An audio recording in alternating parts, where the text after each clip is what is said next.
guys, we're Shannon and Georgia here from Mooch Style. We're currently renovating our bathroom in our villa. So Mooch Style is all about DIY renovating and styling our home here in Christchurch. Our villa is a little 1909 shoebox style villa, and the last two spaces in our villa that we have to renovate are our bathroom and our laundry. So we're in our bathroom right now. How many months has it been, Mooch? It's been about 4 months since we haven't had a bathroom, so we ripped it all out just after Christmas and have come across a few hurdles along the way. We have, and thankfully for Foleys, they have held our hand throughout the whole process. So they have 9 easy tips to follow when renovating a bathroom, and we're going to go through those today and share our journey along the way and some of our advice as well. So the first tip is to be realistic with your time frames. Bathroom renos take more than 1 week. Do they ever? Try 4 months.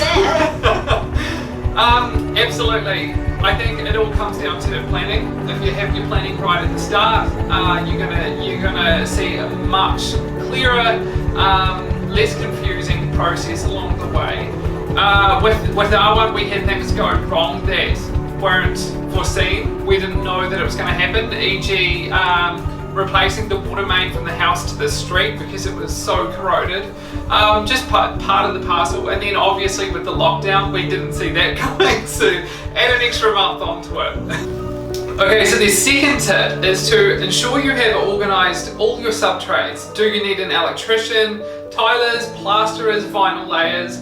I mean, the list goes on, especially when you're renovating. So we had all of our tradies lined up from the start. I think that was one thing, especially with the bathroom, we didn't really want to kind of risk doing too much ourselves. We just want to make sure the job's done properly and it looks great in the end. And often with your tradies, like Foleys, also have electricians, so it's worth partnering with these types of businesses that have the dual offering, because that means that they can talk to each other as well. So further down in the points here, you'll see something about project management. So if you have a company that has two of the trades or more, it's going to be much more easy to liaise with them. Number 3 is to find out early if you need council consent and ask Foleys to help in lodging this as well. So this here is a really important thing, especially for resale. If you haven't liaised with the council, you don't actually know what's legal in your house. So when it comes to things like insurance or resale, it's going to be really difficult if you can't prove that you've done everything to code and to standard. So with this, what we did is we went to the council and said, hey guys, we're not actually changing anything. Here's what we're doing. What would you advise? They came back to us with their advice on our bathroom. So usually it would be a council exemption. That's if you're doing things like a wet floor in your bathroom. If you're moving things, you might need to have full council consent, or adding new walls, new plumbing, moving everything around.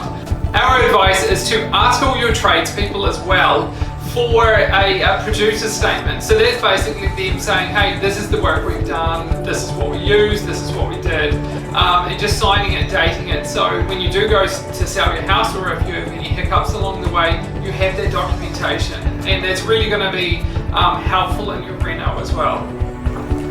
Number 4 is set clear communication expectations. If you work full-time and you are going to manage this project, when we speak with your tradespeople to ensure that things are moving forward seamlessly and just that communication is kept up. So we both work full-time, so we need to make sure we're kind of onto it, knowing who's going to be coming in and out of the house, and that they're not going to clash either. Absolutely. So especially now in the COVID situation, like in level 3, it's going to be vital, because I'm working from home. We need the correct PPE applied to the property, and they need to know, because they can't work alongside other tradespeople, because that's going to be breaking their bubble, right? So it's all about making sure that you haven't got, let's say, a floorer coming in, but you've also got your plumber and your electrician at the same time. So you need to correctly coordinate that, and I can't stress this enough that communication is key, especially with your tradespeople, because it's good for both of you. If you don't know what's happening, you're going to get frustrated and they're going to get frustrated too. So just keep up the clear comp. The fifth point is to ensure you clearly understand what is and what isn't included in your quotes. Ask your tradespeople as well for extra clarification if you need it. So with this project, obviously we've got so many tradespeople on site. The plumbing is definitely the biggest cost because there's so much involved, especially with our blowouts as well. So with us, we had Foleys come in and give us a free quote, which they did. He had a look around and to be honest, he actually said, guys, that we can see this going over, so you just need to prepare for that. And we did. We really did. We had the money in the bank. And we're lucky we did. We're very lucky. And honestly, we can't thank Foleys enough for this because otherwise we would have just invested in something else like landscaping because at the time we were doing that as well. With our blowout with the water main, it also we needed to replace everything under the house because of that. Having that extra cash flow there really helped, and they also broke it down and itemized even down to the equipment that they used and the time they were on site, and that really helped us understand what it is involved with that versus the actual bathroom, so we don't get the two mixed up. The sixth point is decide who's going to project manage your job. So Shaden's an event coordinator, so naturally he's going to do the project managing. He's got a bit more flexibility in his job to come home if needed compared to me, so he was our boy. The project manager is also, I would like to say, a key part, not tooting my own horn here, but it is a key part in any renovation.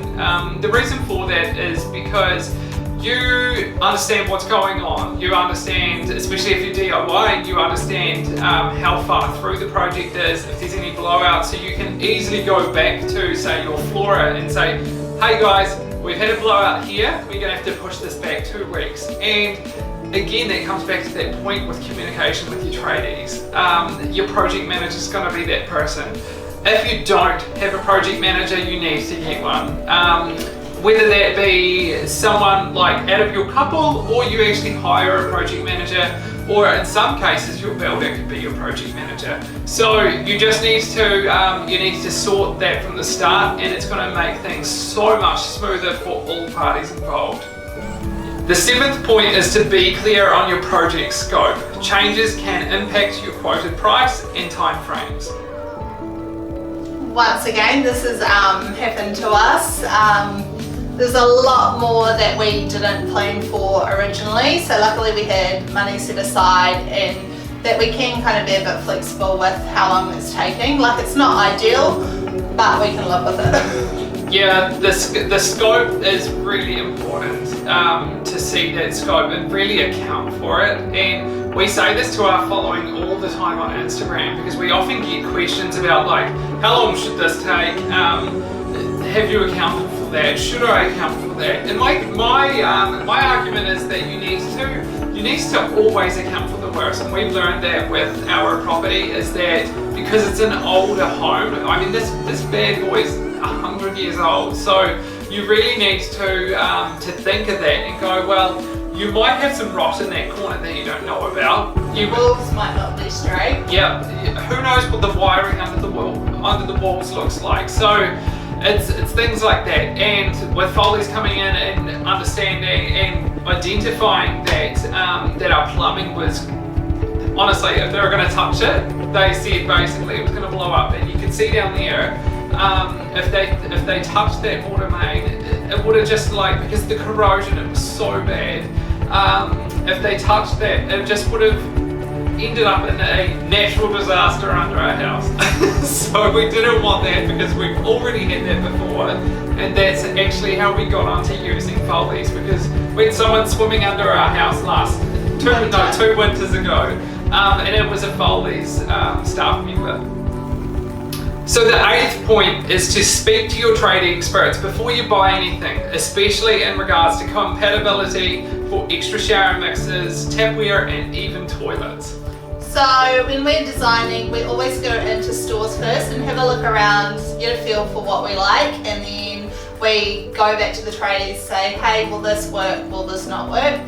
So Kieran actually recommended our taller, and it was the one we wanted anyway, so it was awesome to hear that he thought it was a good choice and that it was going to be quite functional. And the last point, number 9, is to ensure you buy reputable products. New Zealand standards is always good. There's no point you going on AliExpress or Wish and buying tapware off there. It's not going to last, it's cheap and nasty, and you're better off buying something that's here in New Zealand and with all the guarantees. Absolutely, and again, ask your tradies. Your tradies know what is tried and tested. They've done this 1,000 times and they know what products last. There's industry standards like Master Plumbers, they even recommend products, so you can look out for those industry recommendations.